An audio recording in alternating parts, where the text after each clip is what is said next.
সকল মানবকুলের জন্য তো এই নির্দেশনা। আমরা যদি কালামাল্লাহ জাহেল হই তাহলে আমরা মানব কীভাবে, বুঝবো কি? এই জন্য তো আমাদের দেশের মানুষ পাপ কাজে লিপ্ত, মিথ্যা কথাকে মিথ্যাই হারামও মনে করতেছেন আমাদের দেশের মানুষ। আমাদের দেশের বেশিরভাগ মানুষ মিথ্যা কথাকে হারামে মনে করে না। মুনাফিকের চিহ্ন তিনটি। আল্লাহ পাক কোরআন মাঝে বলে ইন্নাল মুনাফিকিনা ফি নারে জাহান্নাম, নিশ্চয় মুনাফিকের স্থান জাহান্নামের নিম্ন স্তরে। কাফের তো জাহান্নামে যাবেই, কিন্তু কাফের জাহান্নামের কোন স্তরে যাবে সেটা নিয়ে নির্দিষ্ট করে বলা হয় না, কিন্তু মুনাফিক কাফের চাইতে নিকৃষ্ট বলা হয়। এই আয়াতের পরিপ্রেক্ষিতে বলা যায় মুনাফিক কাফের চাইতে নিকৃষ্ট। কারণ মুনাফিকের জন্ম হয় মুসলমানের ঘরে। মুসলমানের প্রকাশ্য দুশ্মন হলো মুনাফিকগুলা। আর মুসলমানের ক্ষতি করে কাফেররা, ইহুদি কাফেররা মুসলমানের ক্ষতি করে মুনাফিকদেরকে দিয়াই, এটা প্রকাশ্য প্রমাণিত।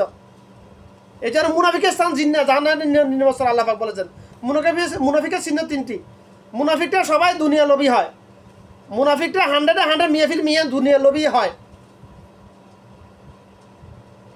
হুব্বুদ দুনিয়ার আসুকুল্লি খাতিয়া, দুনিয়ার মহাব্বত সমস্ত গুনাহের মূল। হাদিসের সহি অর্থ সহি ব্যাখ্যাটা গলত।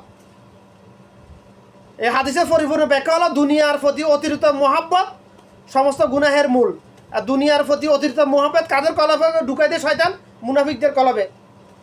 যারা মুনাফিক তাদের কলব শয়তানের নিয়ন্ত্রিত 100%। যারা মুমিন তাদের কলব শয়তানের অসহজা মুক্ত 100%। এখন শয়তানের কলব শয়তানের অসহজা মুক্ত থাকতে হলে কলব সবসময় আল্লাহর জিকিরে ব্যস্ত থাকতে হবে। আল্লাহর জিকিরে ব্যস্ত থাকতে হবে। কলবে সবসময় আল্লাহর খোফ আল্লাহ ইত্তাকুল্লাহ, আল্লাহকে ভয় করতে হবে সবসময়। যে তুমি জানা করতে গেছো, ওখানে কেউ না দেখলেও আল্লাহ পাক তো দেখতেছে, এটা মনে এ ভয় যার কলবে আছে সে কখনো জেনা করবে না। তুমি চুরি করতে যাইতেছো, চুরি করবে নিয়ত করেছো, যখন তোমার তুমি যখন বুঝতে পারবা, এটা স্বীকৃতি দিবা, তোমার কলবে যখন এই চিন্তা ভাবনা আল্লাহ আসবে যে কেউ না দেখলে তো আমি তো চুরি করবো, কেউ না জানলেও গৃহস্থ না টের পাইলেও তো আল্লাহ পাক তো দেখতেছে। হাসরের দিন আল্লাহর সামনে দণ্ডায়মান হতে হবে।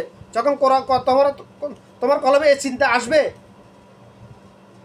তখন তোমার পক্ষে চুরি করা সম্ভব নয়।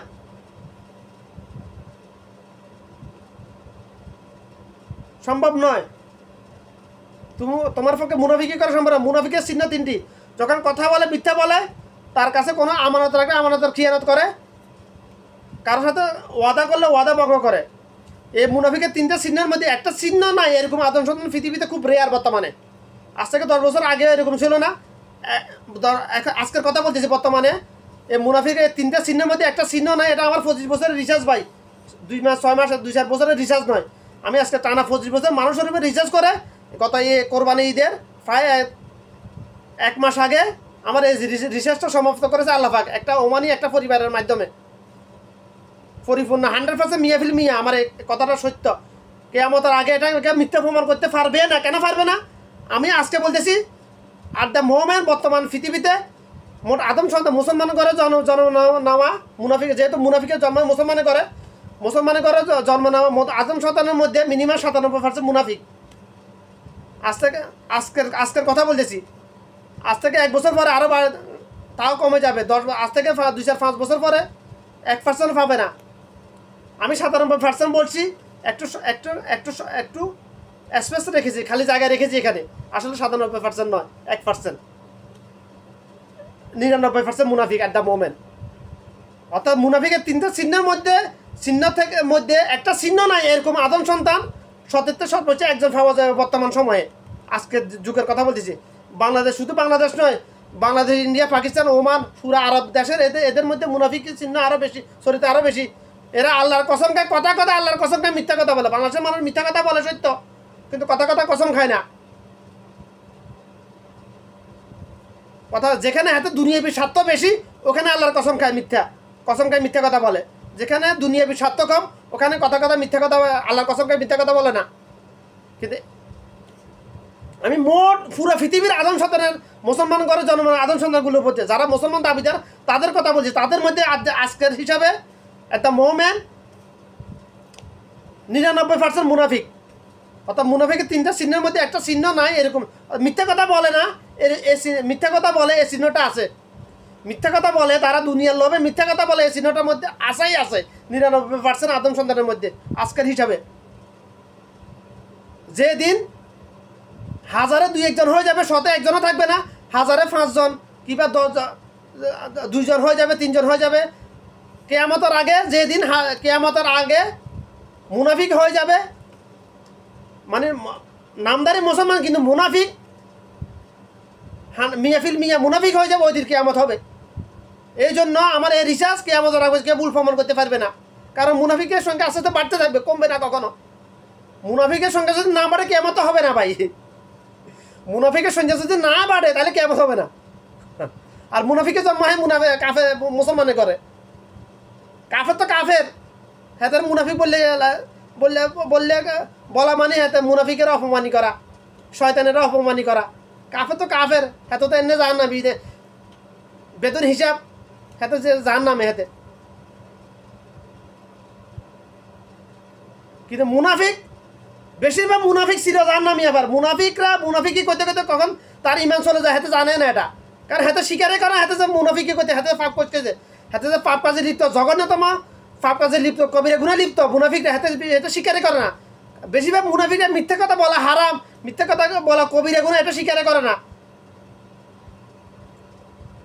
মুনাফিকরা মুনাফিকি করতে করতে নাস্তিক হয়ে যায়। বেশিরভাগ নাস্তিক হয়ে গেলে হাতে কাফের হয়ে গেছে, তার ইমান চলে গেছে। কারণ বেশিরভাগ মুনাফিক চিরজাহান্নামী হওয়ার সম্ভাবনা খুবই বেশি। হাদিস কোরআনের তারা সারাংশ বলতেছি আমি।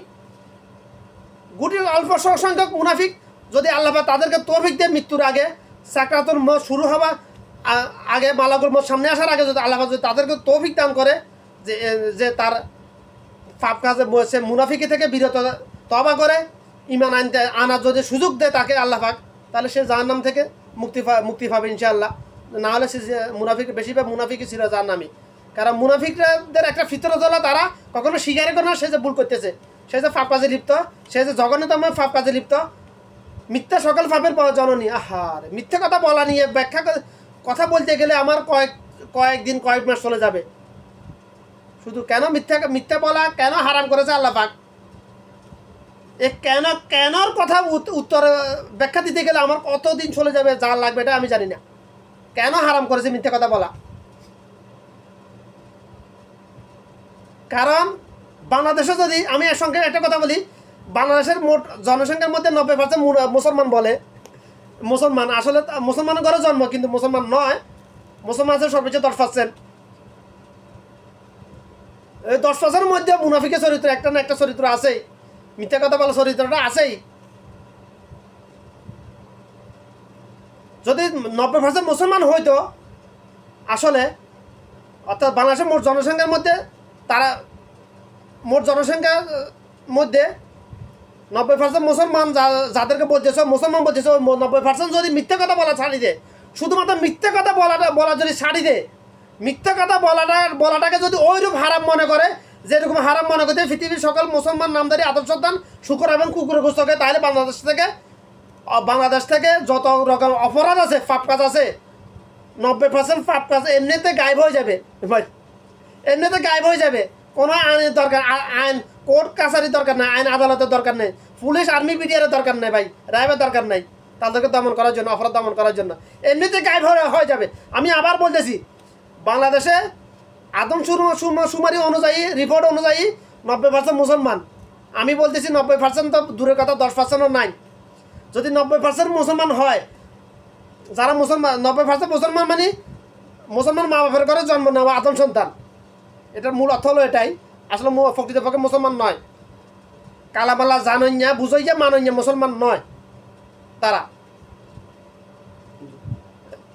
এবং তারা যদি 90% মুসলমান যাদেরকে বলছে, তারা যদি শুধুমাত্র একটা হারাম কাজকে হারাম মনে করে, যেরকম হারাম মনে করতেছে শুকর এবং পৃথিবীর সকল মুসলমান নামধারী আদম সন্তানগুলো শুকর এবং কুকুরের গোস্তকে ওরকম হারাম মনে করে, তাহলে বাংলাদেশ থেকে 90% অপরাধ পাপ কাজ এমনিতে গায়েব হয়ে যাবে, অটোমেটিক গায়েব হয়ে যাবে। সে একটা পাপ কাজ হলো হারাম হারাম কাজ হলো মিথ্যা কথা বলা, সে একটা কবিরা গুনাহ হলো মিথ্যা কথা বলা। শুধুমাত্র এই চরিত্রটা যদি না থাকে, এটাকে যদি সংক্ষেপে বলতেছি আমি বাস, আর এখানে আর কথা লম্বা করবো না, এখানে আমার বক্তব্য শেষ করলাম। আশা করি বোঝার চেষ্টা করবেন, কথাগুলো নিজে বোঝার চেষ্টা করবেন, আমল করবেন ইনশাল্লাহ। অন্যকে আমল করার জন্য উদ্বুদ্ধ করবেন, বেশি বেশি করে শেয়ার করবেন। যাদেরকে আল্লাহর জন্য ভালোবাসেন তাদের কাছে বেশি বেশি করে শেয়ার করে দিবেন। পার্সোনালি শেয়ার করবেন না, পার্সোনালি শেয়ার করলে হাতে মনে করবে হাতে টার্গেট করে কথাটা হাতে শেয়ার করছেন। তো বিভিন্ন গ্রুপে শেয়ার করবেন ইনশাল্লাহ, হোয়াটসঅ্যাপ, ইমো, মেসেঞ্জারে গ্রুপে শেয়ার করবেন ইনশাল্লাহ। দিনের খাতিরে নিজে মানবেন, অন্যকে মানার জন্য, উদ্বুদ্ধ করার জন্য বেশি বিভিন্ন গ্রুপের মাধ্যমে শেয়ার করবেন। এটা হোয়াটসঅ্যাপ, ইমো, মেসেঞ্জারের গ্রুপে শেয়ার করবেন। পার্সোনালি শেয়ার করলে বিপদে পড়বেন, কারণ হাতে হাতে হাতে হাতে বুঝবেন না আপনি হাতের টার্গেট করে বলতেছেন, এটা শেয়ার করছেন। এই জন্য পার্সোনাল শেয়ার করা থেকে বিরত থাকবেন, কারণ পার্সোনাল শেয়ার করে আমি বিপদে পড়েছি অনেকবার।